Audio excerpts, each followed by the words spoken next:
Hey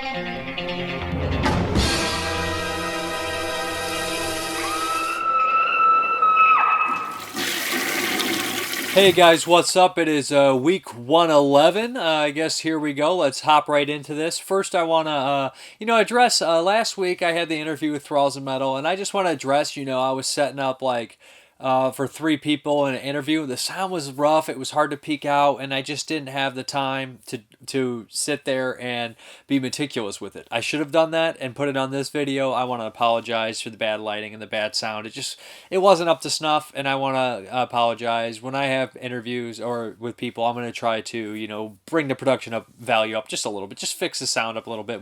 It's not easy leveling out 3 maniacs who are laughing and screaming the whole time.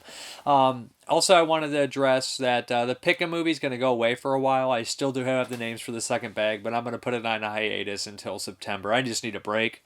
I'm getting swamped, and I feel like I'm getting burnout, and I'm not giving the movies the appreciation they deserve, or the attention, I should say. And I also want to let you guys know that the American Horror Project Volume 2 is still going on, so you have a chance to win that still. All you have to do is send an email to screamingtoiletcontest.com. You may receive some emails about other things you want to purchase, merchandise, yada yada yada, but you'll get a sealed copy of American Horror Project Volume 2, and there's a promo video so you can check out what's in it. But it has 3 films I reviewed last week: The Child, Dream No Evil, and Dark August. I think all 3 are well worth watching. You also get this tote bag so you can be trendy and go to the mall with your American Horror Project Volume 2. Maybe pack your green groceries in there so you don't waste any plastic bags. It's perfect for everything, guys, right? So that is the chance. If you want to check it out and win that, because I think it's well worth your time. There's a promo video which I didn't have access to last week, so I think it will play right here.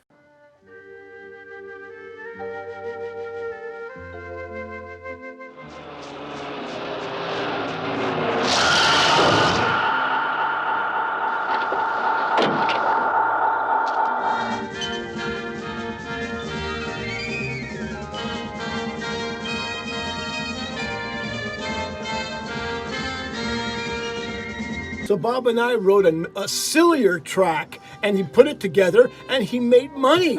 I couldn't believe it. According to Box Office magazine, it went through a short period when it was going to be retitled Child of the Living Dead, and then an equally short period when it was going to be called Child of the Screaming Dead.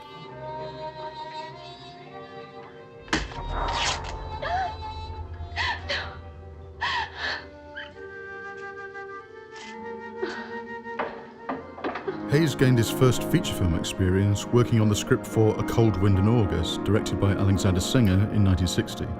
It's surprising he only worked with John Ford once, but it's a great one. It's Man Who Shot Liberty Valance. He had a difficult upbringing. He was raised by his grandmother and his uncle. His father died that he'd never lived with, and he took it very hard. This town ain't big enough for the both of us. Don't laugh at me, don't laugh at me. All you Italians, what are they bats? Don't call me crazy.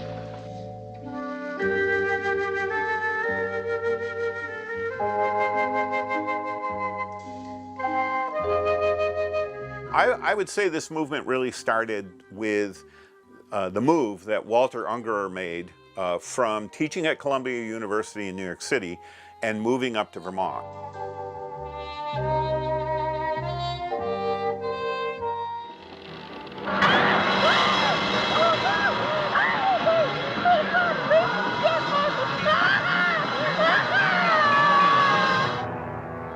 Stay right here. I'll be right back.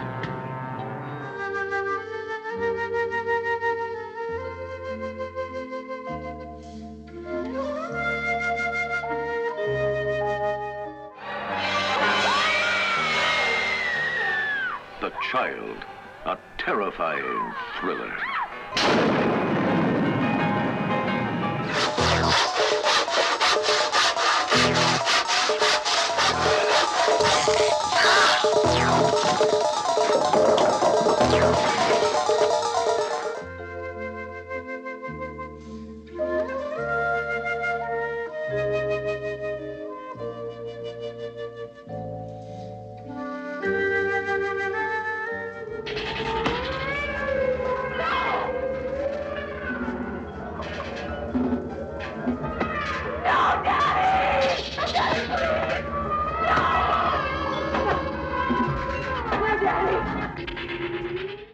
Okay, hope you enjoyed that. The first one I'm going to cover is from Arrow Video, as well as that American Horror Project was, but it is Ricardo Freitas' Double Face with legendary actor Klaus Kinski.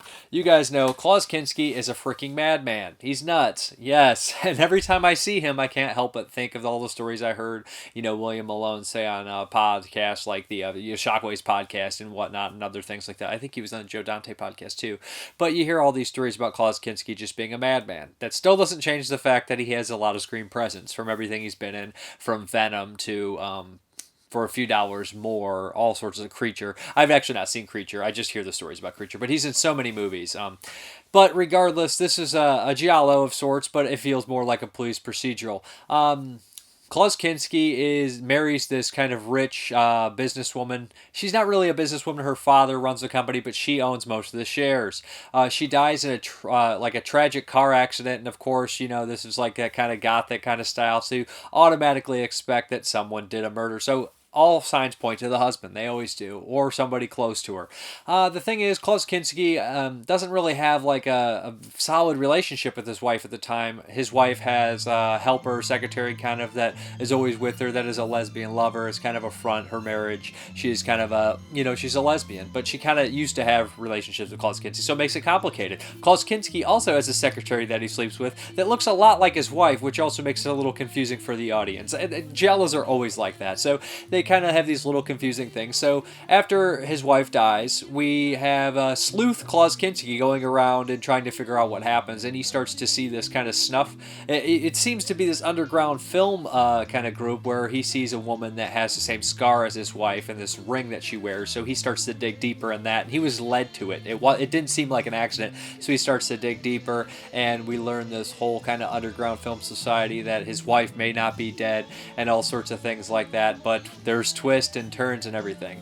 The father-in-law in here I actually like, because instead of him being at Klaus Kinski's throat the whole time, like, he did it, and they hate each other, they seem to get along and like each other, and I was like, that's a little different for this. But then again, you start to suspect that one of them was up to something if that's the case, right? So the music I enjoyed. It's pretty good. There's a whole appreciation about the composer on here, and that is also, it's like 40 minutes long, and then there's an interview with her as well, so that goes into detail. And you know what else I thought was really nice was the lighting, and of course the sets are nice. They're like a big gothic kind of mansions and stuff like that. They're not even sets, it's just their locations are really good. And I thought there were some decent tracking shots in there, although this is the first time I really noticed like shadows of a boom mic in an Italian movie, so there's that going on. The lighting is rich. It looks very gothic, and I was just like, man, I was impressed with like the different kind of, the gothic feel that got in this movie. But it doesn't necessarily feel like an all-out giallo, although it would be probably categorized by a lot of people as that, because it has the murder and the mystery and whatnot. But it really does feel like kind of a detective story, which giallos have that aspect to them as well. There is a Tim Lucas commentary, which are, some of the best out there. I love Tim Lucas, and he does a freestyle thing that he doesn't typically do. Tim Lucas usually kind of does scene by scene, and he does right in the beginning, he's like, I'm just gonna, people suggest I do this, I'm just gonna go freestyle with it and go through the whole thing. Klaus Kinski is pretty good in here. There are some cheap things about this movie, and you're surprised by the budget because there is cheapness, and usually the Italians are the best at making something super cheap really well. Maybe Freitas didn't have Mario Bava helping him out on here to cover up the cheap seams with greatness. But the miniatures, they look very miniature-like. I don't mind that. I kind of like I love miniatures, to be honest. So, but they're fairly obvious, and there's some really bad, I guess you'd call it rear projection, where they're Klaus Kinski and his wife in like a flashback and their honeymoon are supposed to be on this like snow resort, and I was like, oh wow, that is bad. That sticks out like a sore thumb. That sticks out like a sore chopped off hand. I don't know how to, but it was just pretty bad. Nothing to ruin the movie, but enough to date it immensely. Solid movie, solid kind of crime kind of deal, nice twist and whatnot, and there's like double twist and everything, so I didn't really see what was going to happen. I just kind of stopped trying to guess what happens in these movies. When I was young and would watch stuff like Scream, I'd be like, who's the killer? What's the twist? Now I'm like, I don't care, I just want to have fun with it. So, This one, I do. A lot of these you'll watch, and then like 2 days later, you forget the twist, you forget the endings. This is one I will remember. If I pop it in, I'll know exactly what happens again. So that's I guess that's a plus and a negative because you can't rewatch it with vagueness like a lot of the other giallos, which I do enjoy still. I did spot a couple familiar faces. One being from the detective in this is in What Have You Done to Solange, which I believe is one of my favorite giallos, or one of the best giallos. I believe it's one of my favorites. I know that, but I do believe it to be one of the better gialli. So, or Giallo or Gialli? That's an argument there. Some people say Gialli, some people say Giallos. I don't know. Correct me. But regardless, Double Face, nice release of a movie I wasn't too familiar with. Ricardo Freire did a slew of other movies. He pretty much kind of got Mario Bava his start in a way. And I can't think of the one... Kaltiki the Immortal Monster, which is half directed by Freida, half directed by Bava, and he worked, with Freida, I think, as his DP and stuff like that, and did lots of the like camera tricks and whatnot. But yeah, that is Double Face by Arrow Video.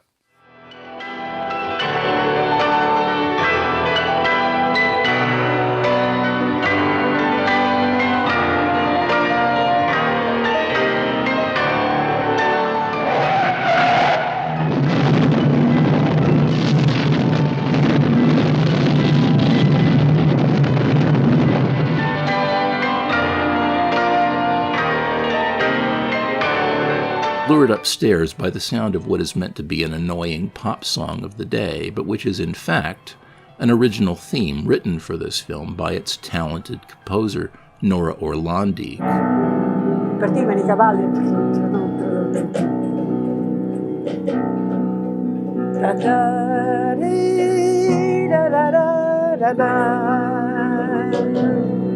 The track Dies Araya was actually a rework from Double Face, but we'll talk about that a bit more later. Freida was brave enough to give audiences the story of a doctor who can only reach sexual satisfaction with dead women.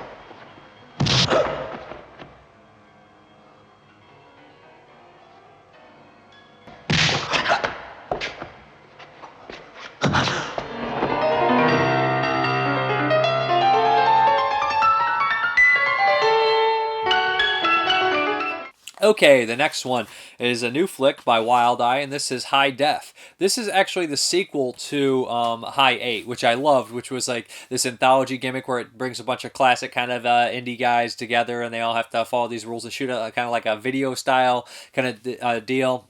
But this one, High Def, so HD, whatnot. It was kind of a long process, and I knew that they were having trouble with getting directors to come through with their movies and stuff, and getting this done on a decent time is what it seemed like, to be honest. Because in the commentary you hear them talk about directors dropping out, so it seems like this one was postponed longer than it should have been.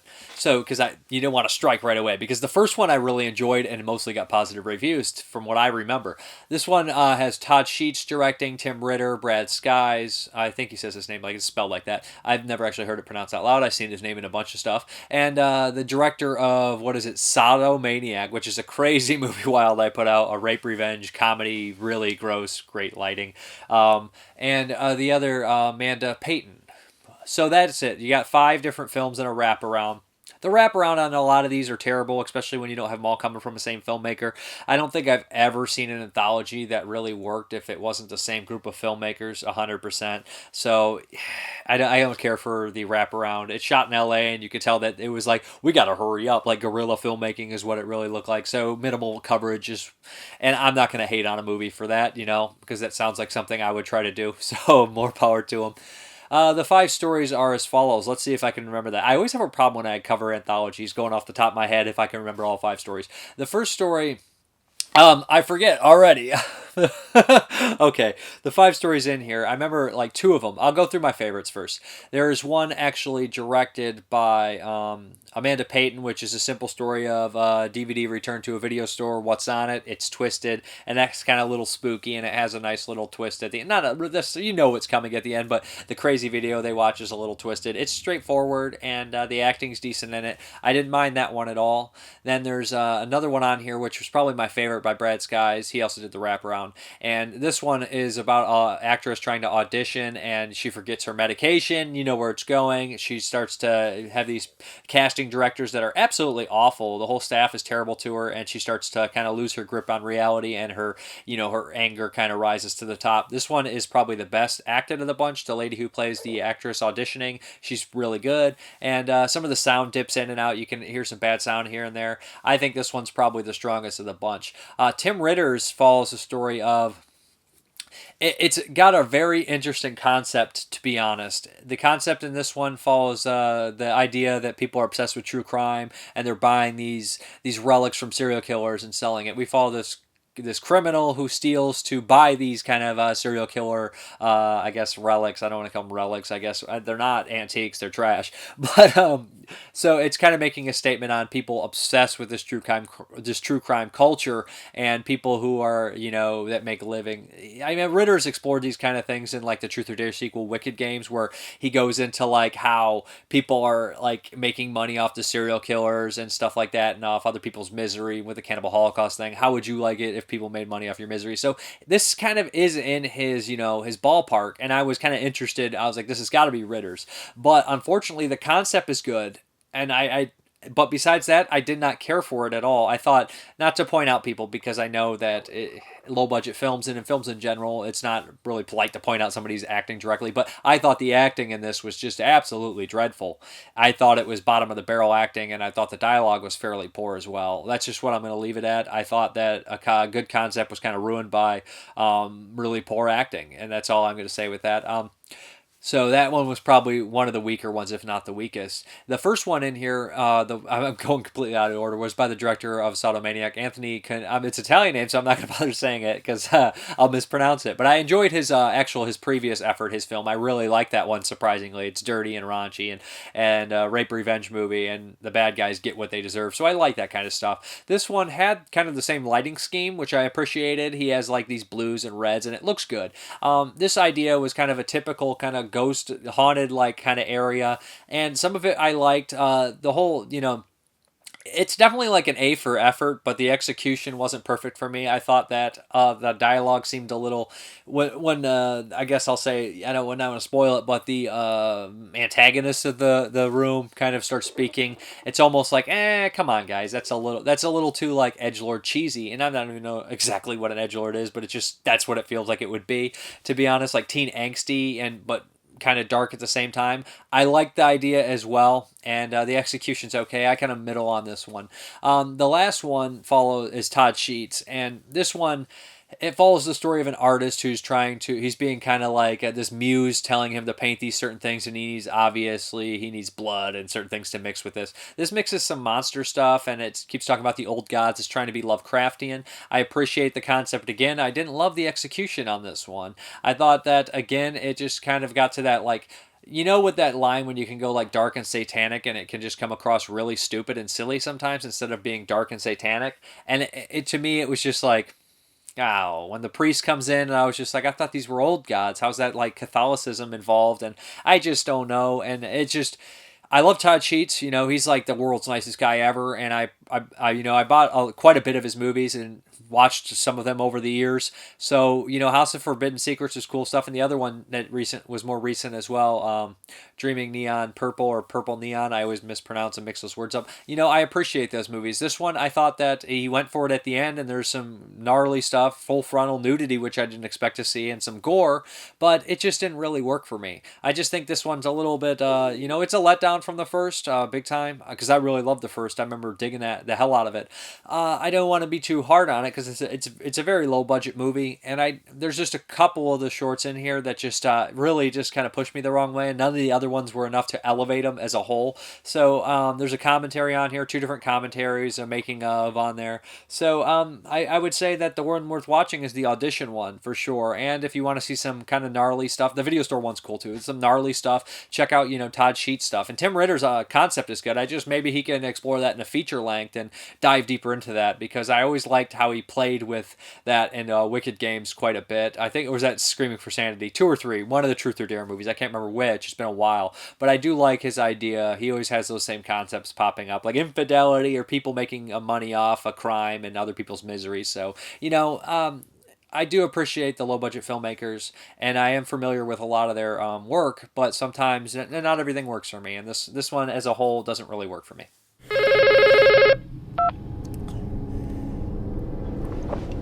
Fantastic Flicks, home of the 99-cent rental.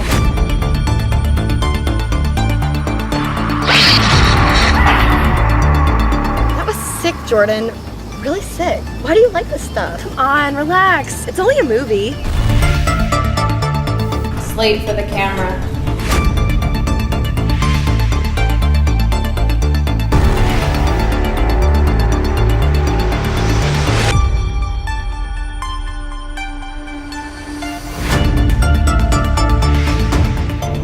God is in this thorny temple. The red eye of Satan is always watching.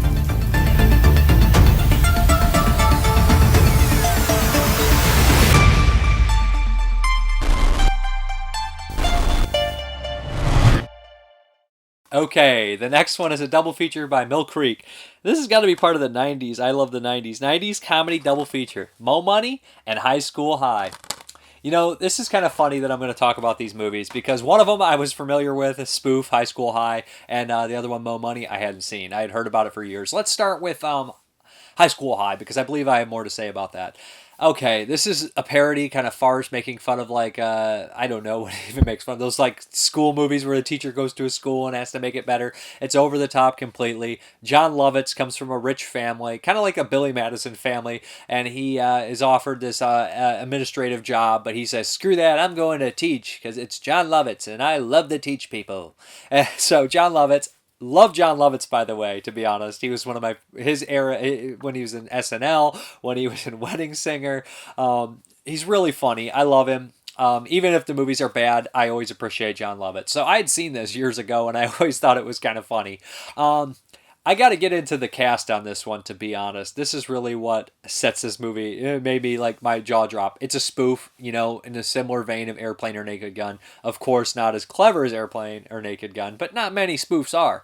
So John Lovitz is the teacher. Then we have Louise Fletcher from One Flew Over the Cuckoo's Nest and Invaders from Mars '86 as the principal. Love her. She's a fantastic actress. Surprised she was in so much schlock, but I love seeing her every time. We have Tina Carrera in here as a teacher as well, which is excellent. Very, very beautiful woman, very good actress. And, I feel like what happened to her? She should have been in some more stuff. I mean, maybe she's still acting and I'm just missing the movies, but she was good, Then we also have, I can't think of Gilmira Diaz from Half-Baked and Nowhere. He plays a kind of a villain in this. We have Micaiah Pfeiffer from the Dawn of the Dead remake and Clockers. So we're already on a good cast right here. And then who else pops up in here? One of my all-time favorites. 2 weeks ago I talked about him, Nicholas Worth as a goon, as Rhino. And the other goon in this movie is played by Boris from True Romance. So I was like, man, this movie has a huge cast, and it's one of these movies I watch where I can connect a bunch of people. And not to mention, Baron Munchausen plays John Lovett's dad. So it's this is such an amazing cast in this silly, spoofy movie. The jokes, yes, they're outdated. Yes, they're from their time. Yes, some of them probably be considered offensive. But I was laughing so hard, and at the most immature stuff. I thought, man, I'm a dummy. I started, it's just I laughed so hard. I enjoyed it. I mean, there's just some John Lovitz, and it just is so funny and so silly at the same time. There's some really tasteless jokes that, some people will be like, oh, that's so unclever, not funny, about John Lovitz accidentally, having sex with a cat. Okay, but then Louise Fletcher chewing the scenery, going over the top is great, all that kind of stuff. And there's this really funny line, or this funny scene, and it doesn't sound funny when I say it. It's a you had to watch it kind of deal. But Boris from True Romance, he's his henchman, and he pats down John Lovitz because they're kind of in disguise. Tina Carrere and John Lovitz trying to act like they're drug dealers, and they stand out like a sore thumb. Again, there's that reference, or that little simile, or whatever you want to call it.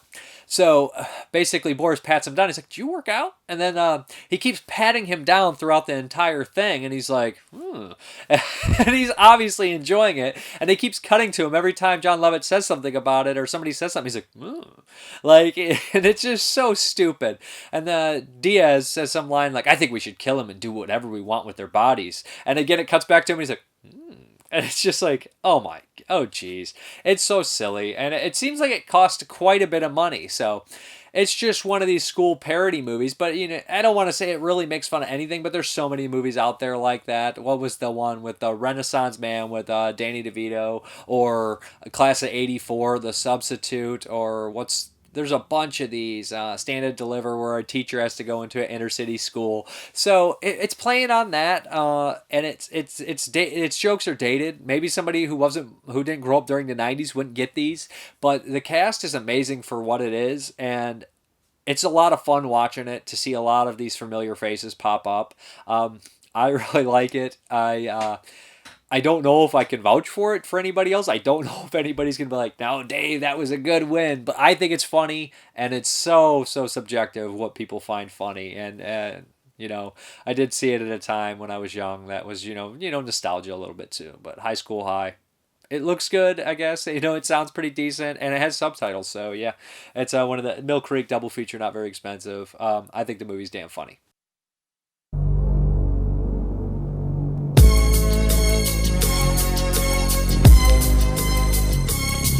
As I walk through the valley of the shadow of death, I take a look at my life and realize there's nothing that lack in the power. I've been in my hand.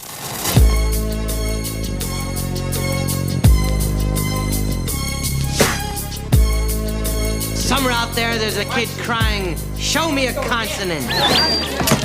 Teach me pi r squared."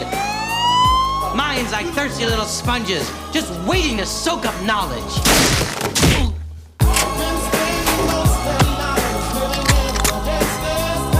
Our assistant principal is still missing. No, brother, 24 carats, $24. Oh, no, thank you. I already have him. I know it's deaf. What's whack? What's straight up booty? How was your first day? Not bad. The power and the money and the power. Now, this is your textbook for the semester. They open like this. You're different from everybody else. I mean, most of the boys I know just want to stare at girls' breasts. You know what I mean? Sorry, what? Don't you think the kids would enjoy a nice song with a melody? What you got, Holmes? Like a rhinestone cowboy. I think I may be reaching that.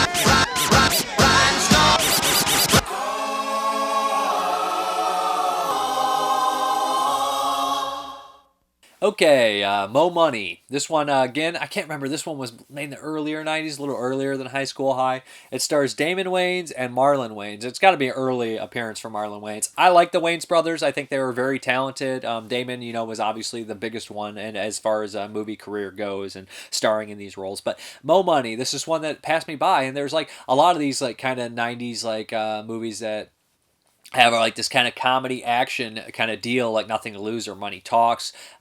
But these movies at the time, like, kind of inspired like by the Eddie Murphy movies, which are very funny and very like clever at times, but then there's like these moments of comedy.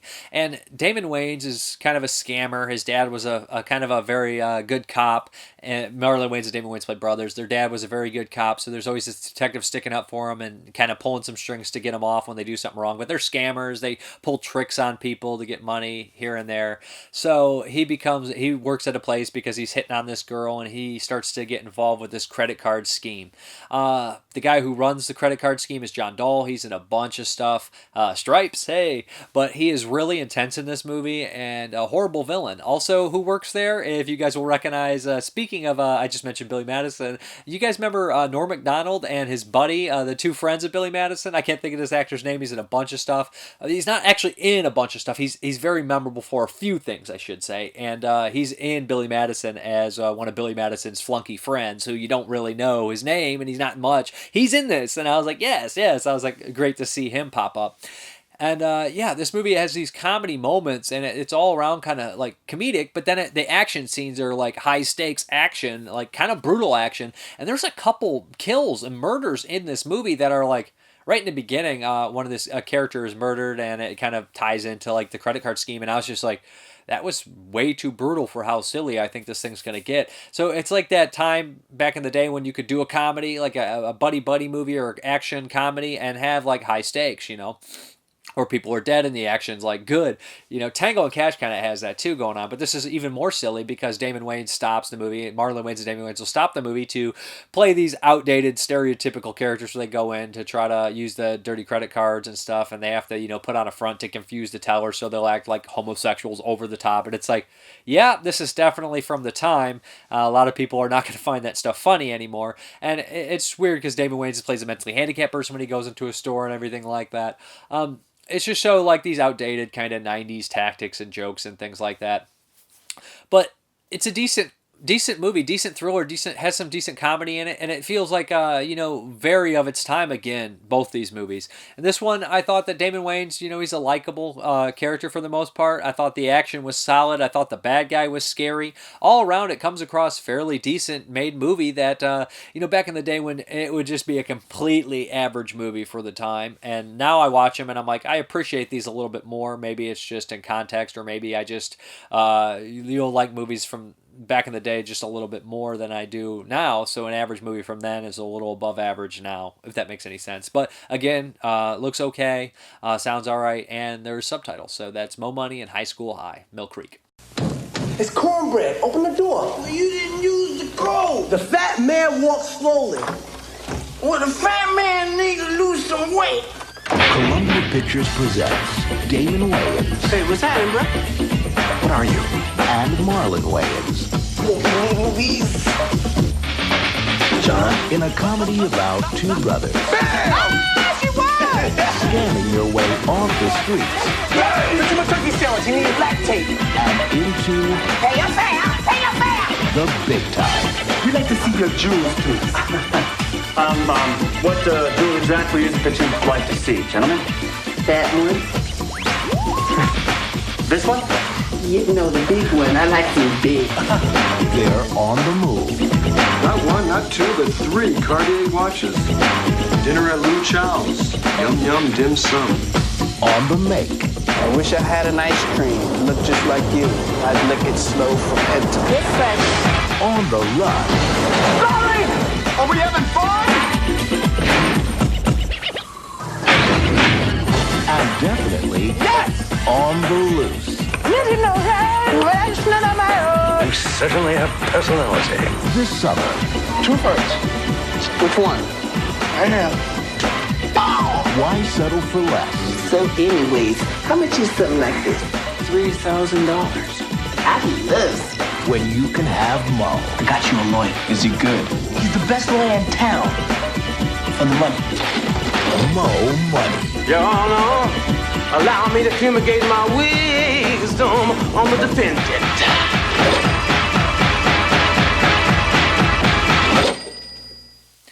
Okay, the next one is from Vinegar Syndrome, and I haven't seen this since the Trauma DVD. And this is Nightbeast by Don Dohler.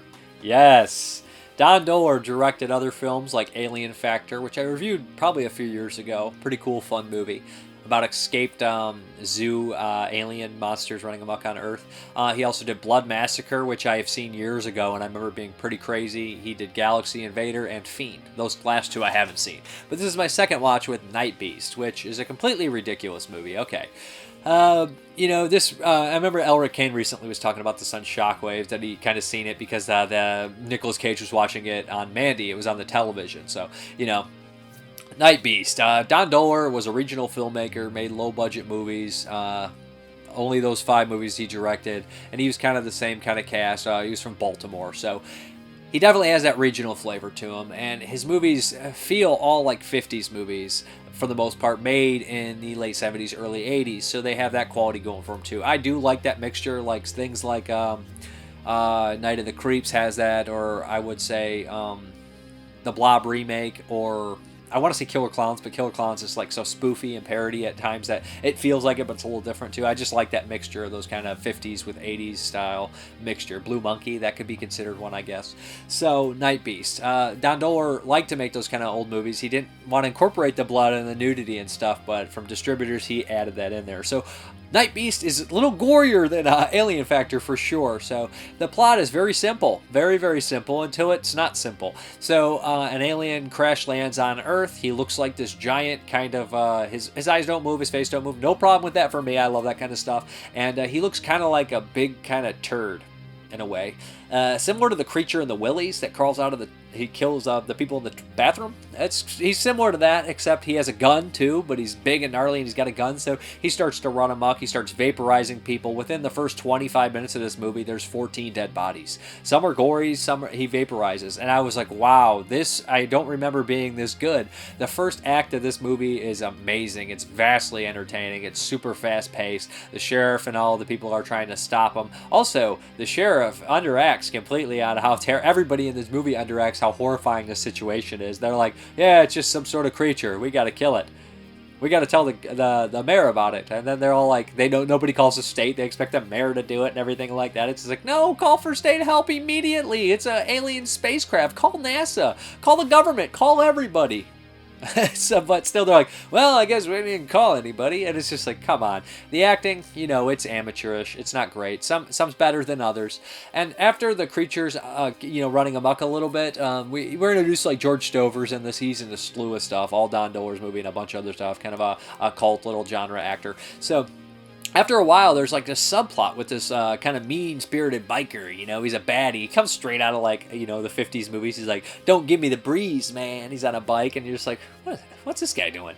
And it ties in with one of the character's girlfriends, used to date him, and he's like a strangler, and it's just like, this is not needed. This seems very forced. And listen to the commentary, they said they added that in there to, get the film, pad the runtime, I guess, in another way. It wasn't long enough. So you're like, that's so forced when I was watching it, and then I was like, it is forced. It was forced, and that stuff's not nearly as fun as the beginning of the film, but I'm not going to hate this movie for that, because there's some other things going on. Of course, the mayor pulls a Jaws. Well, we got the governor coming in. We can't cancel my awesome pool party with 12 people. We got the governor coming in, eh?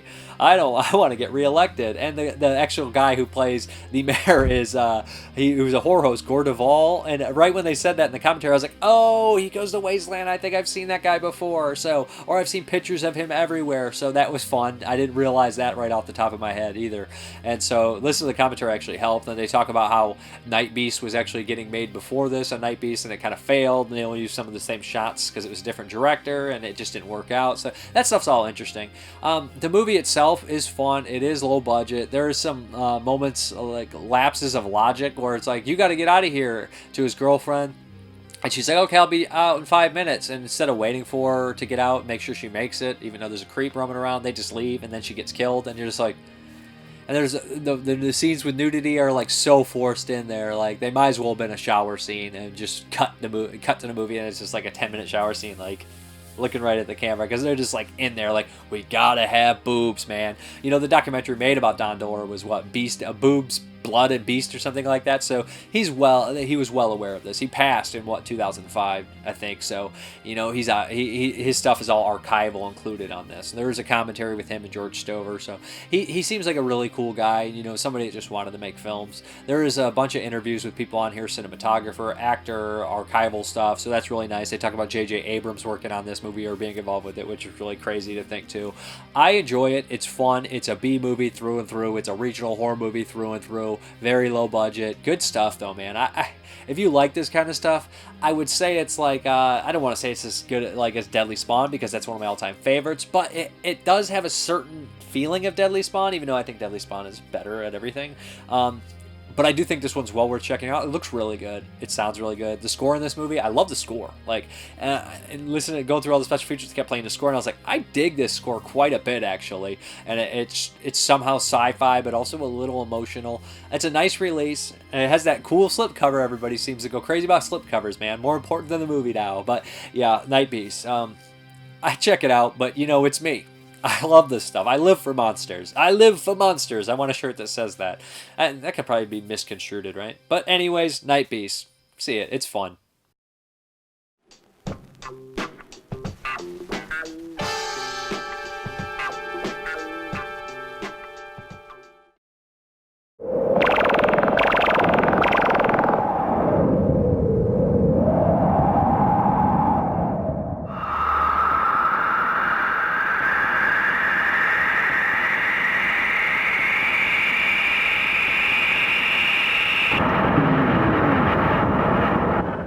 What the hell was that?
I think we're gonna have a great party. Okay, you know what the best way to follow up Nightbeast is with? A Patreon pick. And you know what? JFK by Oliver Stone. I watched the director's cut. This bad boy was 3 hours and 25 minutes. I have a weird thing, like I always talk about, like, when they make movies off true crime, and then it's like, they're kind of like, feel like it's exploiting it, and then like the Ted Bundy movie or the Lords of Chaos movie, and JFK, he plays with those like media clips. He loves the obsession with the media, like Natural Born Killers and whatnot. And he plays with your emotions. He likes to put his opinion where it should be, like not where it should be, but down your throat in a certain extent. JFK, okay. I'd seen some things. I don't know all the details about the JFK assassination. This is based on a true story about a Louisiana district attorney who wanted to reopen the assassination of JFK and figure out what happened years later. And it goes on for quite some time.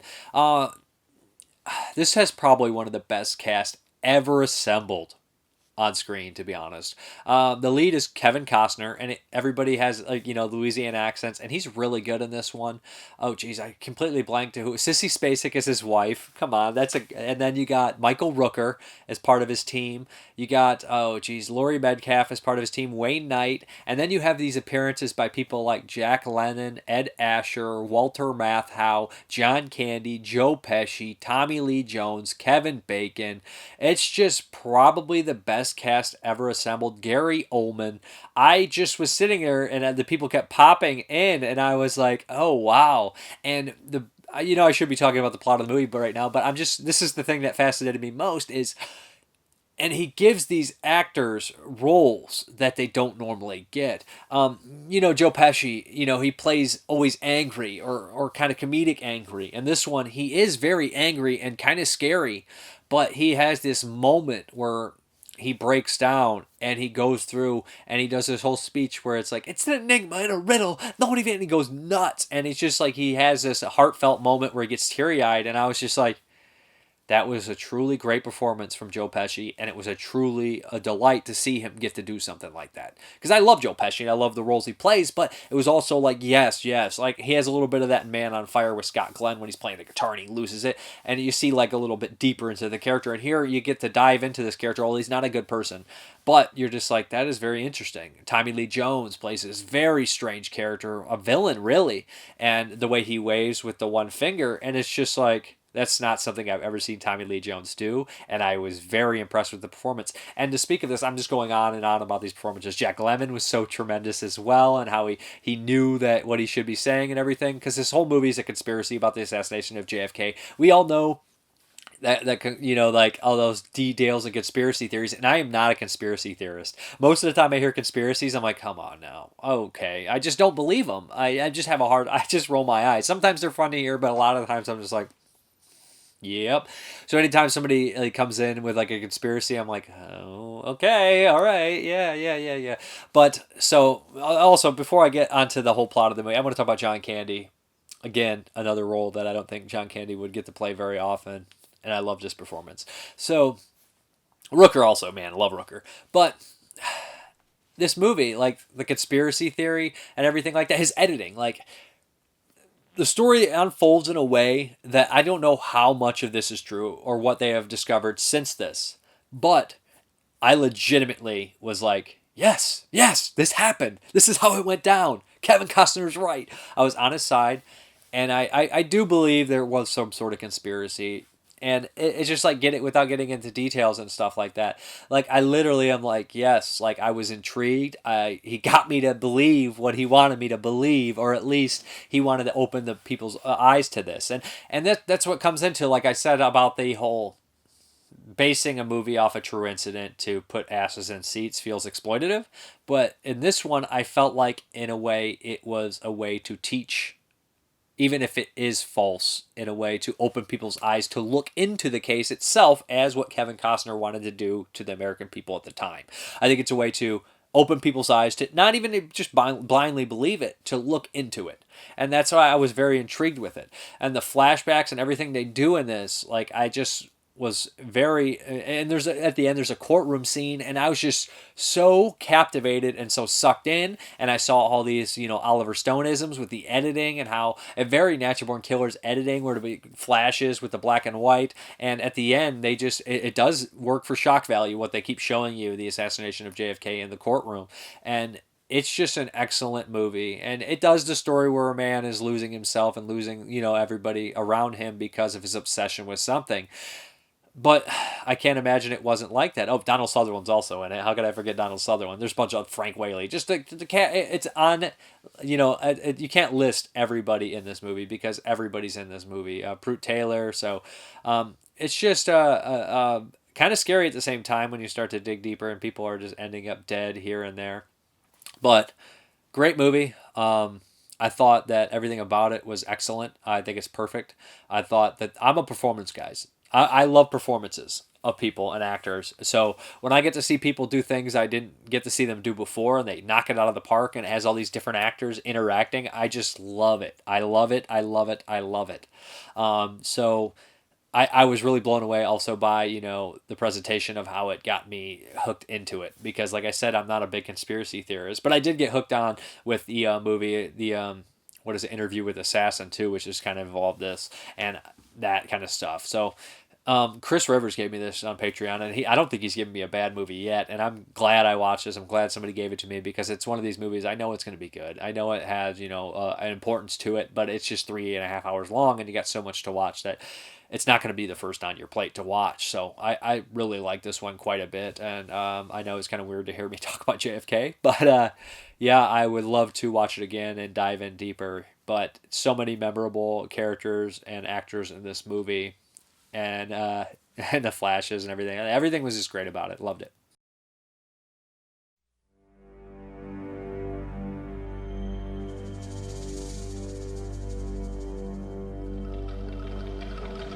If I answer that question you keep asking, if I give you the name of the big enchilada you know, then it's Bon Voyage Dino. I mean like permanent. I mean like a bullet in my head, you dig? Does that help you see my problem a little better? Out of the corner of my eye, I saw a flash of light in the bushes, and then shots rang out. No cloak and dagger stuff, you know. They call it Operation Mongoose. It's gonna be okay, Dave. You just talk to us on the record and we'll protect you. Now, I guarantee it. You're so naive. You found this in your office. We think the conference room is also bugged, maybe the phones. I'm not cooperating here. I'm not cooperating here. Listen, there's a death warrant for me. Are the same people gonna kill us, Pop? Nobody's gonna kill us. Y'all gotta get into your minds how the hell the spooks think. Now, they're not ordinary crooks. Think the unthinkable. Question everything. Now, we're through the looking glass here, people. White is black, and black is white. You don't believe me? All this time, you never believed me. I just want to raise our children and live a normal life. I want my life back. Look, this thing's bigger than all of us. Now, how many corpses is it gonna take for you lawyers to figure out what you want? People got to know. People got to know why he was killed. Do you know what you've done to me? I'm a dead man! Well, if they can kill the president, they can certainly get me. You're a mouse fighting a gorilla. You're close. You're closer than you think. There's gonna be an attempt to kill you somewhere between here and New Orleans. I say let justice be done or the heavens fall.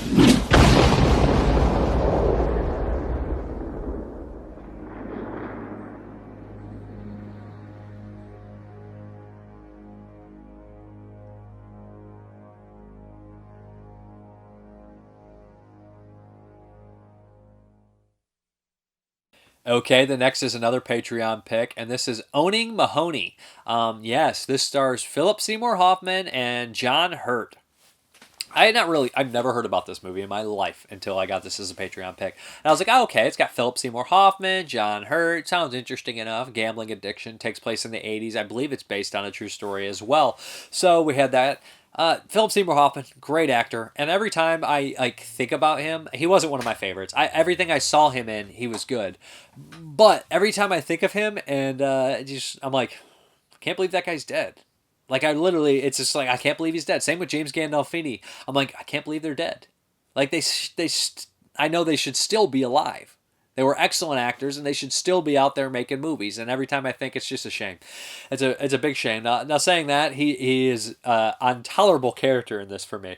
He has a gambling addiction. He works at a bank, so he's tempted. He's making all these bookie deals at first, and then he starts to go to Atlanta. They're in Canada. He starts to go to Atlanta to gamble after he starts to embezzle some money when he gets a position of power. His bookie in this movie is played by the guy in Dances with Wolves, who has the famous quote, "I just shit my pants and you can't do anything about it," or something along those lines. And he's great in this movie. And so I recognized him right when I saw him, and I was like, who is that? Who is that? So he's great in this movie, and he actually kind of plays in a little comedic scenes here and there. And, you know, him and his partner are like the world's nicest bookies in the world ever. So Philip Seymour Hoffman starts to go to this Atlanta casino where it's ran by John Hurt, and you see how the casino's run a little bit backstage, how they hook them in, how they give them things, and how they make sure that if they're winning, they're not leaving with that money and everything like that. So there's that going for it. You get to see the behind the scenes of the casino, and you get to follow Philip Seymour Hoffman. And it's funny is he has all this money embezzled, and he's betting all this money, and there's certain times where he's up, and he just constantly getting more and more money, and you're just so agitated at him. You just want him to take out one last lump sum and leave. And he's the luckiest son of a bitch on earth too. But the whole movie, I was just getting mad. I was getting flustered.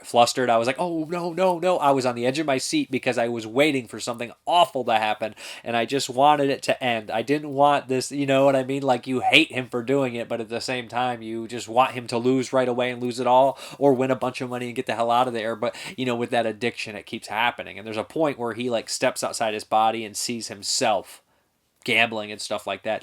It's just, you know, it's one of these ones that will keep you captivated. You want to keep watching. You have to see what happens. It's a page turner in the terms of a film.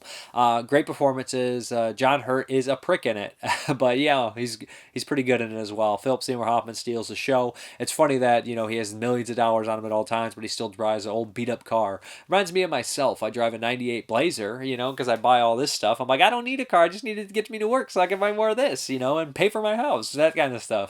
So, you know, people with addictions, movie addiction, gambling addiction, drug addiction, I wouldn't expect their car to be that nice because they're spending it on their addiction. I think the movies are a little bit safer than the rest of the stuff. But I would recommend checking it out. It is a unique movie. Good stuff. Mr. Mahowny has just become the branch's youngest assistant manager. Some folks believe everyone has a public life, a private life. Give me all the home teams in the National. And a secret life. I'm not gonna let you bet. For a few grand? It's 10,300. Who's this? A bank draft. Are you sure he can handle a loan of this size? We're gonna do another 15 for a cash pickup. He's making some pretty big bets on impulse. My kind of guy.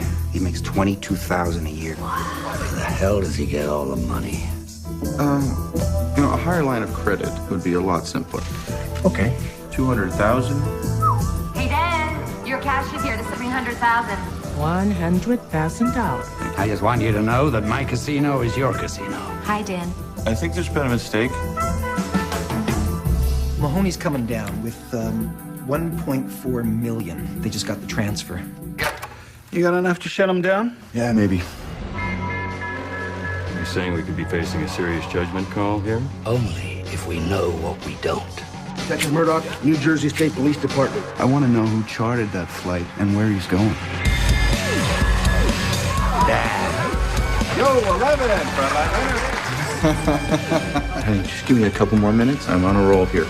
Just say it, Dan. If you just say it. I don't have a gambling problem.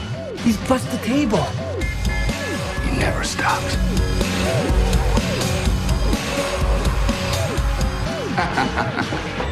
Hey, frontline winner. I swear, if this guy walks with $9 million. You gotta pick up right now. Just walk out.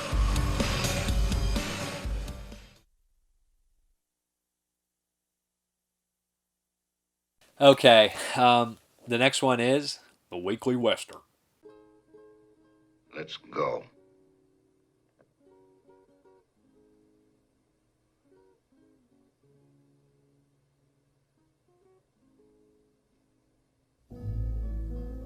Why not?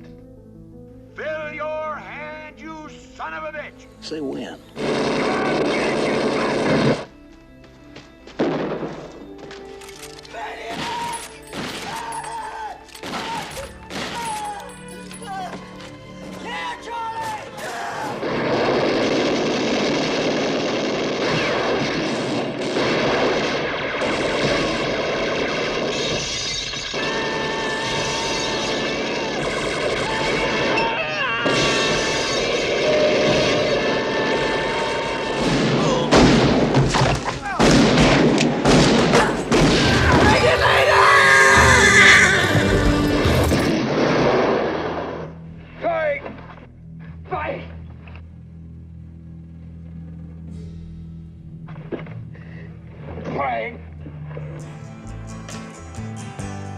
Feel I'm knocking up on heaven's door.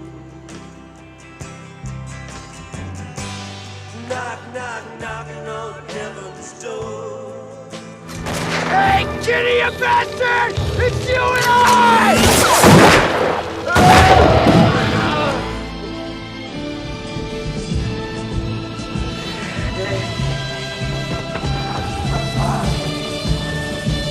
I don't deserve this. Yes, I'm an idiot, and I said it like that. Okay, after watching, listening to the Pure Cinema podcast, and I had this movie for a while. I heard of this movie for years, and Elric Kane was like, if you guys revisit or check out one movie in their pre-Wild Bunch podcast, he said, check out The Man Who Shot Liberty Valance. And, I'd wanted to see this for years, obviously. It's a classic Western. I've heard about it for years, and I've wanted to see it for at least, a couple. So it stars John Wayne, Lee Marvin, Jimmy Stewart, Vera Miles. So you're like, oh, wow, that's a great cast. And then it has Edmund O'Brien from last week's Dream No Evil. So, yeah, quite a different change for Edmund O'Brien, to be honest. Strother Martin and Lee Van Cleef. Can you beat that cast, to be honest? It's a black and white movie, directed by John Ford. I hope I said that already, who did The Searchers. So I put this in, and right away, it caught my eye. It looks beautiful. It looks so crisp. It looks so clean. And I was just like, oh, wow, this looks spectacular, And they pull into a train. It's Jimmy Stewart. He gets out with his wife. He's a senator. Everybody's like, how you doing? There's like this sadness. There's this great sadness around from this old man. and they start talking, and he's there for a funeral. You don't know who's in the box. You don't know who's dead. And he's going on his way, and the newspaper men, the classic newspaper men, that's kind of the way of the times, the West with the newspaper and, the legend and their concept. If you watch Unforgiven with the guy who's always Sal Rubinex, he's always trying to get that story. So anything, the Western's all about legend. So, and that plays big time into this.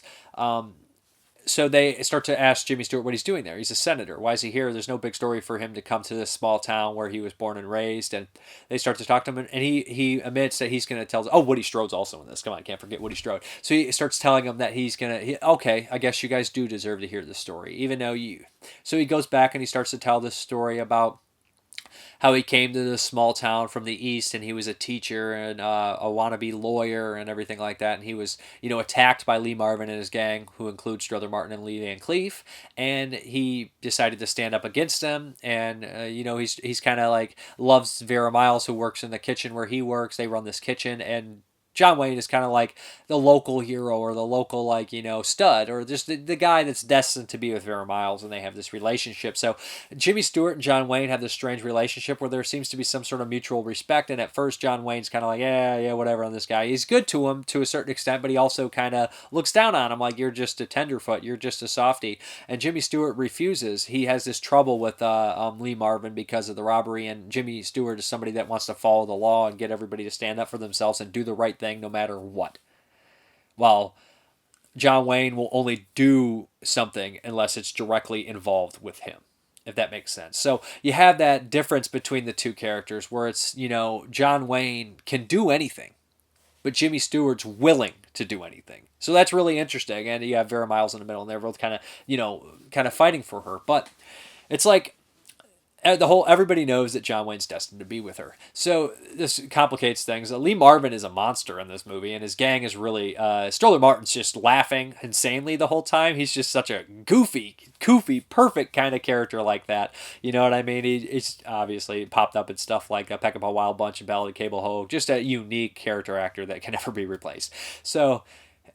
Lee Marvin is a monster in this, and the guy who plays the sheriff is a coward, a very funny, lovable coward, but a coward nonetheless. Woody Strode is John Wayne's best friend. He kind of always has his back. So we have this relationship, and I don't want to spoil too much, but the title of the movie, The Man Who Shot Liberty Valance, once you watch the movie and you realize who Liberty Valance is and everything like that. And this movie ends with probably one of the best lines I've ever heard, ever spouted in a movie. And it gives you chills because the meaning would change after you watch the movie. Because it's just a title, but it changes a few times throughout it.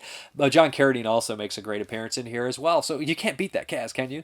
So, and it goes up and shows you how Jimmy Stewart became this person, and you learn who's in the coffin, and you learn who is the man who shot Liberty Valance, or who really is the man who shot Liberty Valance.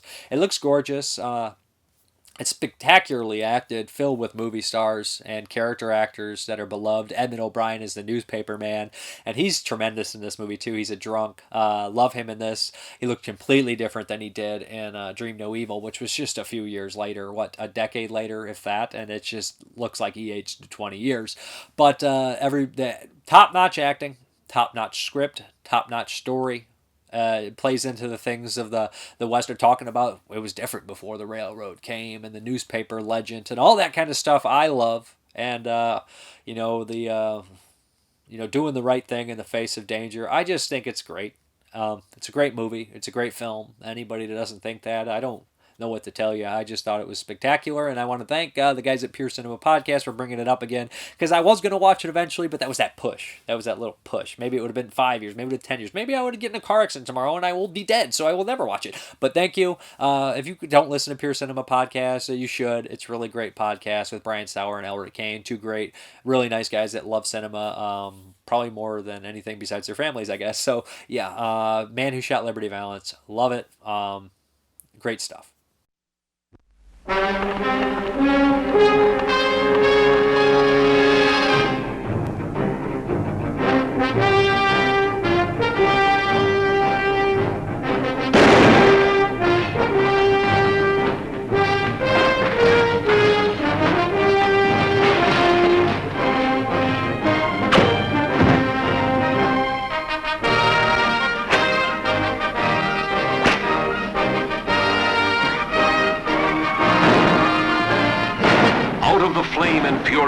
frontier, the Old West lives again as only John Ford can recreate it.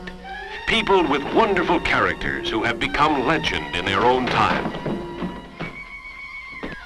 Of them all, two are the most memorable. Liberty Valance and the man who shot him. That's my steak, Valance. Well, you heard him, dude.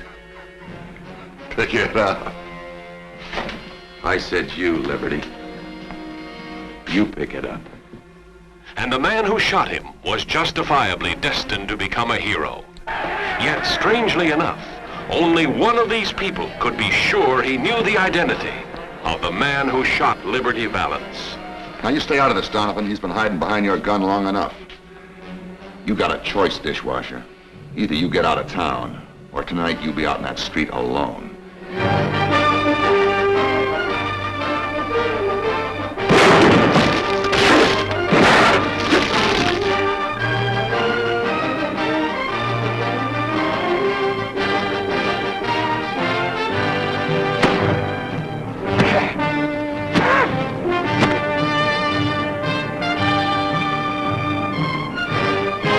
You all heard him say he had a gun in his hand, didn't you? I didn't say that. That ain't murder, Mr. Marshall. That's a clean-cut case of self-defense.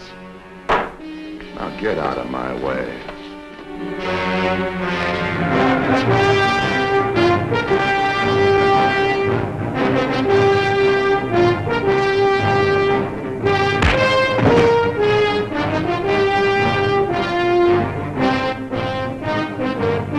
This time, right between the eyes.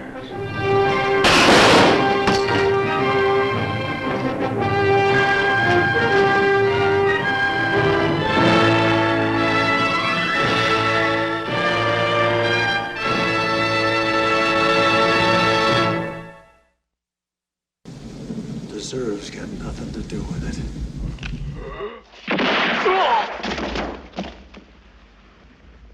When you have to shoot, shoot, don't talk.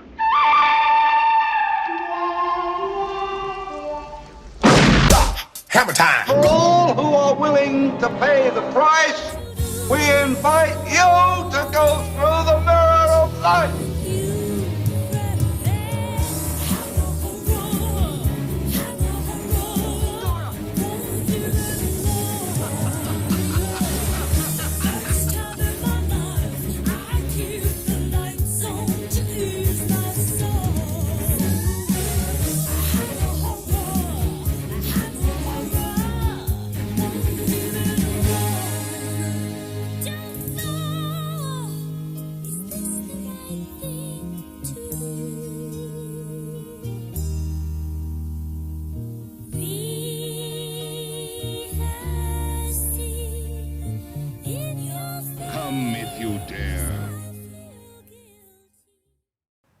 Hey guys, what's up? It is week 7, and we're here to do another Hammer horror. It's Hammer time, and we're doing 1961's Curse of the Werewolf, starring Oliver Reed, directed by Terrence Fisher. I'd actually seen this one before. This isn't my first time watch. I've seen it this before, one too. Yeah, I definitely think that we had watched this one before. Yeah. It was years. This is 61. You know what? I think the production values have jacked up on this. Like, I didn't recognize the sets nearly as much as I used to. Mhm. Like, I didn't see the same swamp or the same crypt or anything like that. Some of the interiors, you see some of the similar relics. There's always those spiraling pillars in all these movies, I've noticed. That's definitely, they probably have a bunch of props that they reuse for all this most kind of stuff. definitely. No doubt, no doubt. Yeah, just the pillars always stand out to me because I'd never seen anything like that before. No, not even any other Gothic movies? Nah, I never seen it. So you don't think it's a realistic piece of... I mean, it might be. I've never seen it. It looks like not a snow cone, like a soft serve. It just... Okay. Right up. Let's describe the plot of Curse of the Werewolf. It's a werewolf movie. It's based off a book, actually. But I saw that in the credits, and I was like, oh, that's strange. I didn't know the book. Mhm. But it follows the story of a woman who's kind of a servant. She's mute. She is raped by a crazed old man who is turning into some sort of monster. Who's he's like a beggar, and he's thrown into a cell unjust by rich people, which seems to be a pattern here that Hammerhorn makes fun of rich people quite a bit. Yes. Like, what did Shakespeare always poke fun at rich people and poor people, but only the people that get the jokes? Maybe Hammerhorn's going for that, like, that general audience. Let's poke fun at the rich people, because Hound of Baskerville makes you really hate rich people too. Oh, This one does the same. This king throws in this beggar, and for no real reason, just because he asked for food. And later on, he throws in the mute, who took care of this beggar all his life. And the beggar's crazed, rapes her. The offspring is Oliver Reed, and he's kind of adopted by this rich man and his kind of his maid wife thing. I don't know what their deal is, but there's something wrong with Oliver Reed. He kind of inherited that brutish or a bruteness or animalistic nature from the beggar or the rape. So he's like a creature. He's a monster created by rape, which reminds me of the Humongous movie and Beast Within all at the same time. Like, and it's very strange. Like, I don't understand. Like, is it spiritual? Is it genetic? And this kind of deal. They explain it, but yeah, there is like some explanation of the priest is going on about like, oh, there's spirits in the world, and sometimes they enter our lives. But then the beginning, like the beggar, he's a werewolf or something. Like, he's really hairy, and he's not like a dog or anything, but he's just like he has madness. Yeah, it's a madness. It's not. hairy. It's not a werewolf. It's not lycanthropy or whatever you call it. He's just literally like but for gone no mad. reason. Like he's just because he's just a normal guy for like all of his scenes, and then like for some reason they cut to him, and he's just like. And like I understand he goes crazy, but I think going crazy doesn't grow you like facial hair underneath your lunatic, eyelids. lunar, moon. But they never show him look at the moon. But it's just so weird. Like he doesn't even look the same. No. Like his hair gets long, but he's balding in the beginning. Right. It's okay, I guess this is what we're doing. But essentially, the first half of the movie is Oliver Reed is a young man, a young kid. Growing up, and they, there's like a loving family and everything, and this is the kind of love will cure the demon kind of going on. Natural Born Killers, love will cure the demon, but that's kind of what's going on. They realize something's wrong with Oliver Reed. Animals are showing up dead around the village. That's where the protector guy comes in, is supposed to guard the sheep and stuff, and basically he grows up. The first half is him young, and the priest tells him there's something wrong with him, and he has this animalistic nature, and there's some sort of demon. It's not really like any other typical werewolf movie. It's like passed on genetically, but at the same time it's like a curse. It's a curse. It's Curse of the Werewolf, which is strange. Yeah. So the second half is Oliver Reed as a suave young man looking for a job and falling in love, but that curse comes back. Yeah, which is a weird, because there's no like catalyst for the curse. He just has the curse. Well, it's like a metaphor for his sexual awakening, I think. Oh, yeah, I guess that kind of makes sense. It's like his puberty. Yeah. It's got to be his sexual awakening, and you know what I mean? Right, because it seems like he's in the party, and the sin. Like, I guess you're thinking about it, he goes out into the party, and they're drinking and stuff like that. And remember, the priest says, kind of like, I don't know what basically, but I imagine that's because it's sin. It's probably like the sin and sexual stuff, and it just all comes to a head, and that's his puberty. Similar to The Beast Within, which is kind of almost a remake of The Curse of the Werewolf once I think about it, but just sleazier. I've never seen that one. Well, he's not exactly a werewolf. He's kind of a cicada creature monster thing. A cicada? Well, he comes when the locusts come. Oh, okay, all right. I don't know. It's been a while since I've seen it. The last time, it's been years, but it's a weird movie. Tom Holland wrote it. But, yeah, this one, Oliver Reed steals the show. Oliver Reed steals the show. It's his breakthrough role. Yeah. Dr. Mortimer is in the very beginning. He's a villager, which was very surprising, uncredited villager. Yes. And that fat guy, the other big guy that I keep confusing in these movies, is also in it as a prison guard. So I was like, they're both in this one. Right, finally. the fat drunk. Yeah, he was a drunk in the one movie. He was a stagecoach driver in the other movie, driving the mummy. It gets hard to keep track of all these characters. Right. I noticed that a lot of the women, not to be like, the women, they're not ugly. They are clearly like very British women that they like try to, because this movie takes place in Spain, so they try to like make them more Spanish looking. So they just like plaster thick eyebrows and makeup on him and be like, yeah, you're Spanish now. And it's like, I don't think that's how that works, but okay. And so they just look weird. Yeah, everybody's kind of monstrous, like, in this, like their makeup. Like, the people in the beginning I thought were all really nice looking. And then, like, when he gets to, like, the party and it's like all the women, it's like... The young women only. Yeah. Like, only they the young splatter women. them with, like, this weird makeup and, like, their eyebrows. They don't do it to the British, his friend who's clearly British. Like, he's Spanish, that's okay. But, like, the other girl's like, no, they have to have these thick, fake eyebrows. It's just... And the love interest is even, like, brown-faced the worst. Mm-hmm. Like, she doesn't even look natural. Looks just like an alien because of it. Right. But Oliver Reed turns in a great performance, a haunted performance. You see the tears in his eyes during the credits. The werewolf looks great. Werewolf looks great. And Oliver Reed's a stocky guy, so he has, like, the big shoulders. He's a scary-looking werewolf. Yeah. I like the makeup on him. I like his act. He's very... He reminds me of the Hunchback at the end. Yeah, it does have, like, a Hunchback The kind whole of ending feeling. is like the Hunchback, but it's all those movies end like the Hunchback. Right, it's Hunchback, Frankenstein, like the Universal Frankenstein. Yes. You know, I feel like that this set is more, you know, like their budget increased. I don't think that they're filming on a set. They're actually going places and filming versus before it was like, well, we'll just shoot the swamp from this angle, and, you know, and like, oh, we'll rotate this crypt. And Terrence Fisher was shooting 2 movies at once, and when the mummy came out of the swamp instead of Dracula, he was like, wait, I'm confused here. Cut. Lee, you're supposed to be Dracula today. I'm just kidding. But it does take a little time to get started. Mm-hmm. And it's like a character study, really, a lot of it. Yeah. Just studying Oliver Reed and everything. As much as I like Oliver Reed, I actually prefer the first half of this movie than I do to with the little boy. It was like, like the little boy, but like I liked his he calls him aunt and uncle, but his parent figures. I really like parental figures. Yeah, their relationship and I really like the fake Sean Connery guy. Yeah. Yeah, he's my favorite character in the whole movie. He's probably like this major actor in Britain, and I'm like, fake Sean Connery. But he's actually my favorite character besides Oliver Reed. I like just Oliver Reed. I'm just a big fan. Oh yeah, and Oliver Reed does amazing.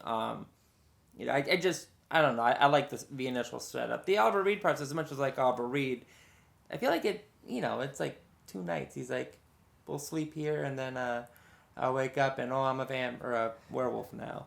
But I mean, it's not bad. There's a jump too. Like he moves into like working in the vineyard, and like the next scene he's with the vineyard's owner's daughter. Yeah. There's that like stupid smug guy she's supposed to be dating too. It's just like it's very typical, but also at the same time a little different. Like I love that it takes place in Spain because they made it look like different. Like I said, that's why it probably reminded me of Hunchback, even though that's a French area. It's just like the castles and the structure is less like Britain to me. Right. I think it has its own unique style to it, and like I think the first time I saw it, I didn't realize it was a Hammer film. I actually thought it was just a Spanish film. Really? Yeah.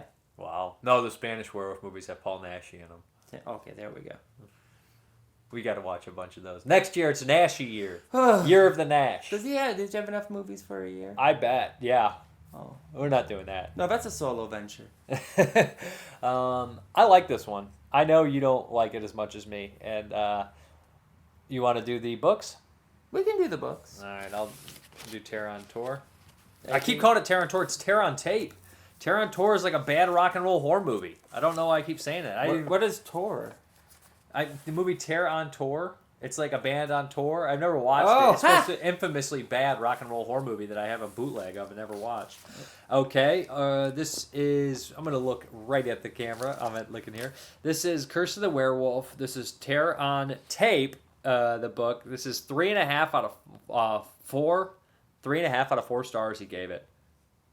Oh, he even has a little Oliver Reed thing here about Oliver Reed, which I will read afterwards just for fun. One of Hammer's film's best movies chronicles the short, tragic life of werewolf Leon, the son of a mute serving girl raped by an animalistic beggar who is born on Christmas Day and grows into a monster who menaces a small Spanish village. A loose adaptation of Guy Endor's The Werewolf of Paris in a different locale, this is deliberately paced and placed places an accent on character and incident with the handsome, brooding Reed, excellent in his first starring role and excellent Roy Ashton makeup, not revealed until the last 10 minutes. And they got a little bit of Oliver Reed in that makeup right there. Should I read Oliver Reed's little thing here? Yeah, go read This that. book was published when Oliver Reed was still alive. So it's got 1938 to... he died in 2000, 1999, 2000, right after Gladiator. So this brooding Brit bully boy made his debut as Hammer's leading man before going on international success as a mainstream actor. He still makes the occasional horror appearance and brings to all his roles his peculiar, effective mix of whispery menace and beefy presence. And they have Two Faces of Dr. Jekyll, Curse of the Werewolf. These are damn night creatures, paranormiac. I think that is That is a weird word. Paranoiac. Look at that. Paranoiac? Paranoiac. Is that a real word? Paranoiac. That's on the list, too. The Shuttered Room, The Devils, 10 Little Indians, Burnt Offerings, The Brood, Dr. Heckle, Mr. Hype, love it. Venom, Spasms, The House of Usher, The Pit and the Pendulum, Severed Ties. I've seen most of those, actually. Did we talk about The Devils? They mentioned The Devils. Okay, yeah. all right. That's probably his best. That's not a Hammer, is it? Absolutely not! Hammer would be rolling in their graves. Man, that movie was banned. I love that That movie has a lot of heat on it. Okay. So I'm doing the updated edition. Creature features a science fiction, fantasy, and horror movie guide. Shockers, schlockers, blockbusters, bombs, cold phase, rare gems, classic groundbreakers, gore fest, space opera, sorceries, and everything in between is the full title of the book. Thank you. Never say it again. It's by John Stanley. I guess. Okay. Out of 5, how many? Oh, okay. I was looking at the wrong one. The Curse of the Werewolf, 1961. 3 out of 5 he does? Yeah, he gave it 3. He gave it 3. A shapely wench is thrown into a cell with an incarcerated werewolf and raped, later giving birth to a baby that grows into hairy manhood in this version of Guy Andor's The Werewolf of Paris, transported to Spain in the 1730s. Hammer's production values are high, and Oliver Reed is an excellent tormented monster. Sexual frustrations caused by Catherine Feller finally bring up the beast in Reed, and he attacks. Directed by Terrence Fisher, from a script by John Elder, Anthony Hines, Yvonne Romaine, Clifford Evans, Anthony Dawson, and Michael Ripper. Video and Laser, MCA. Universal. Oh, okay. Anthony Dawson. It's not the same Anthony Dawson, a.k.a. Anthony Marighetti. But, okay. I give it 7 out of 10. I like it. Quite a bit. Out of 5, I give it 3 out of 5. You 6 out of 10 then? 5.5 out of 10. 5.5 out of 10? It's alright. You like it better than Two Faces of Dr. Jekyll? Yes. Yeah. That's the worst one, you think, or Abominable Snowman? Abominable Snowman. Oof. I mean, the Jekyll wasn't bad. It was none just, of them have been bad. Yeah, none it of was them boring. none of them have made it under 5. I don't think. I really like the first half of Curse of the Werewolf, and I really like Oliver Reed's performance. Yeah, that's why it's a 7. It's great. Yeah, but you don't see Oliver Reed until like the hour and a half mark. But you like the first half anyways, so why are you complaining? You're like, I like you the first half better, but you don't until see all the final like 1/10. Yeah, there needs to be more werewolf action. Needs to be more werewolf. I think they probably could have cut up the beginning a bit quicker. It's only an hour and 31 minutes. Is it?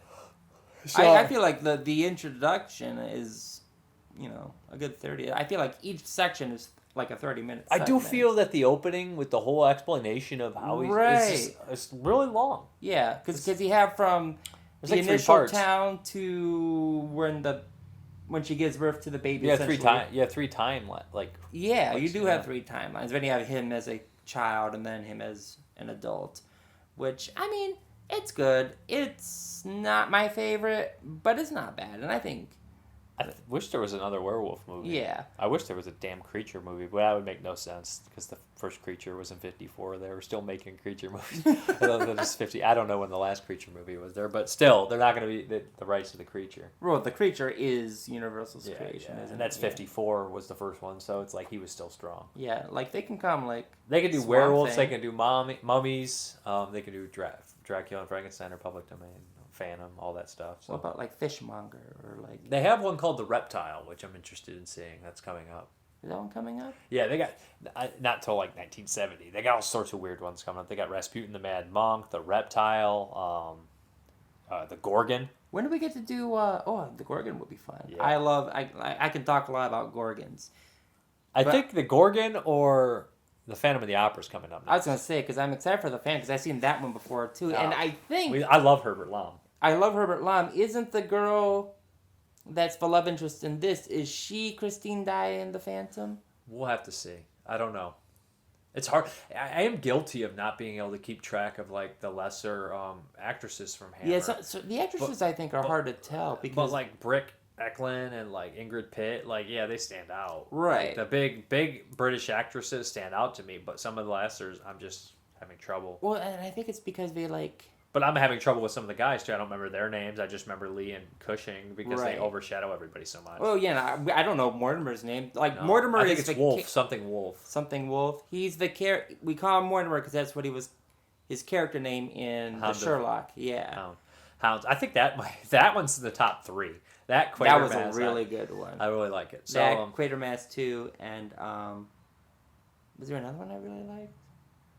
Those 2 have probably been my favorites so far. Frankenstein, the first one. No, I didn't like the first Frankenstein. I didn't dislike it, but the second Dracula. Second Dracula. So I think we're good. Let's roll that beautiful werewolf footage trailer thing. Don't do it. The curse of the werewolf that was laid on a baby who grew into a man possessed by a monster.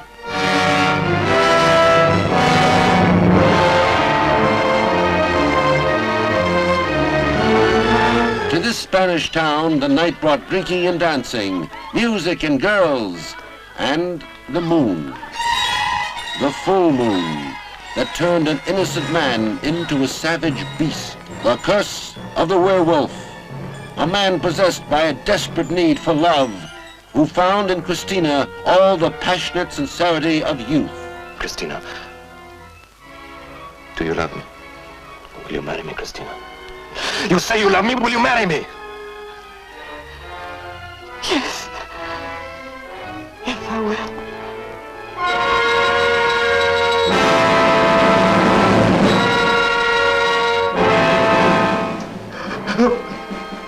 Help me! Get away! Get away! Get away! No!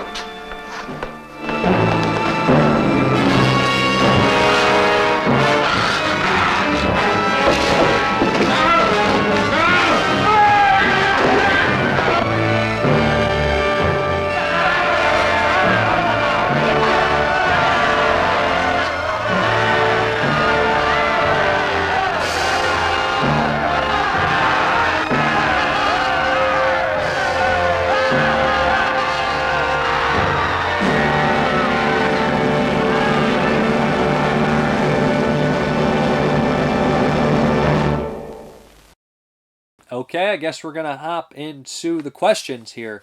Peter England, which I forgot to ask last time. Sorry about that. He says, have I ever seen the 1986 miniseries TV movie, The Deliberate Stranger about Ted Bundy? No, I have not. He highly recommends it. It's not the first, but I've heard Mark Harmon does a spectacular job in that movie. Many people have said that is probably the best portrayal of Bundy, so I'll have to check that out. Nick Mua, what is your number one pet peeve? Probably comes to road rage, because I have terrible road rage. If people, okay, this drives me nuts. People that don't use their blinker, like on the expressway, use your blinker. I'll let you over. I don't care. I don't care if it's going to cost me a couple minutes in time or 30 seconds. But if you don't use your blinker, I'm not letting you over. I'll die first. That's how stubborn I get. Just use your blinker. It's just a flick. I'll let you over. Why not use the blinker? You see, I'm stubborn too, though. And the people that they pull up next to you, there's 2 lanes. Their lane in the right, they can turn, which they should be, or their lane ends in seconds. They'll try to speed up and cut everybody off. Or people that do that in traffic that will jump over the edge and cut a bunch of people off and stuff like that. Like their time's more important than everybody else's. I hate it. Pay attention. Don't do that. You're a jerk. That's my number one pet peeve. If you're talking about movies, I could change that. But if you got really famous really fast, would your personality change much, do you think? I don't know if I can say that. I'm sure that I would probably do a lot of things different. I would be making movies full time. and probably this somewhat to a better capacity. Maybe just a podcast. I don't know. My personality might change a little bit. I'm pretty blunt. Not to be rude, and sometimes I'm short, but I don't mean to be rude. That might just be amplified. Are you excited at all about Ari Aster's Hereditary upcoming film, Midsummer? Yeah, I'm intrigued. I'll check it out for sure. I thought Hereditary was very interesting, and I enjoyed it. I only got to watch it the one time, and those movies are definitely meant for multiple viewings. So yeah, I'm excited to check it out.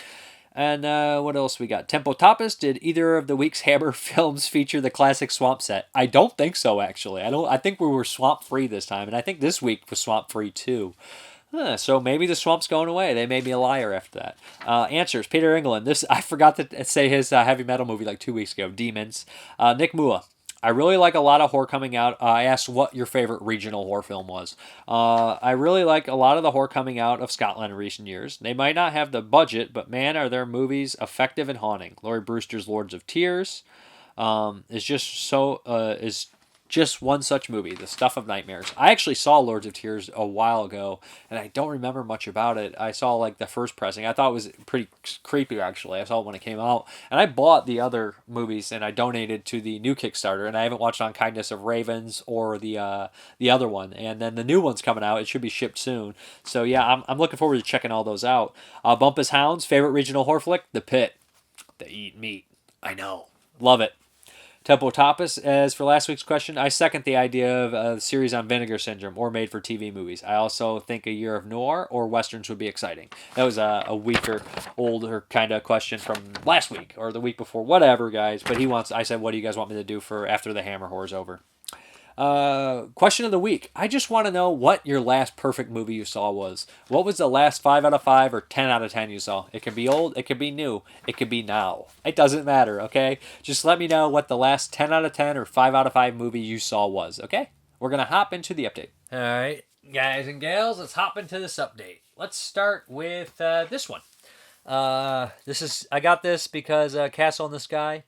I'm not as familiar with the Japanese animation as I should be, but this is coming up for a special Patreon whole episode, so, I want to check this out for sure. I hear great things from this one, so, yep. And Derek Bourgeois actually is picking that whole week, so it's 1986 movie, so that should be coming up in July sometime, so Castle in the Sky. Gonna enjoy checking that one out. Then what do we got? Another one he's picking. Color of Money. This is kind of like the same character from The Sting, I believe. Paul Newman, Tom Cruise. I've never seen this one, Terrible, right? I know. But, yep.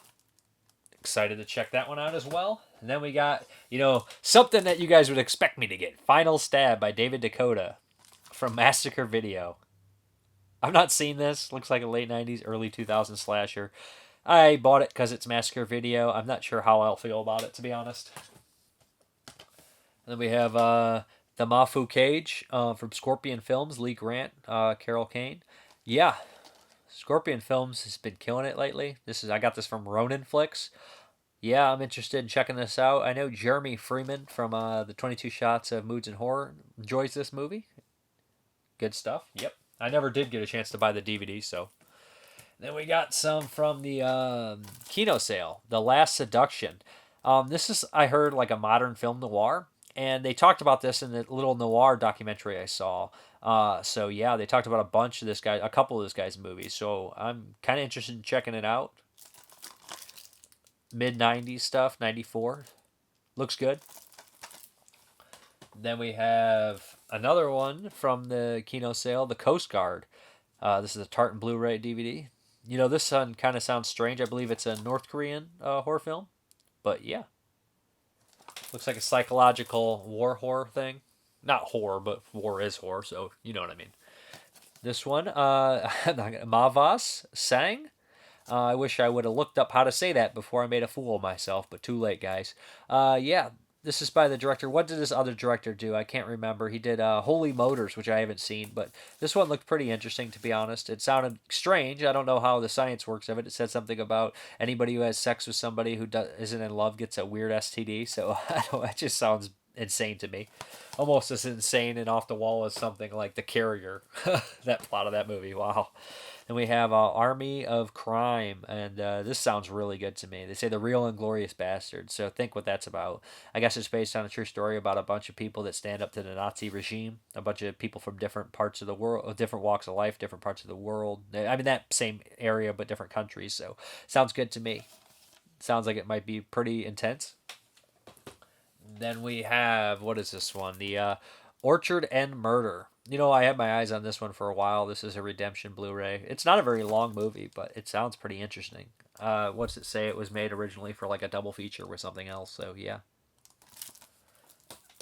Oh, we have a John Roland movie, Schoolgirl Hitchhikers.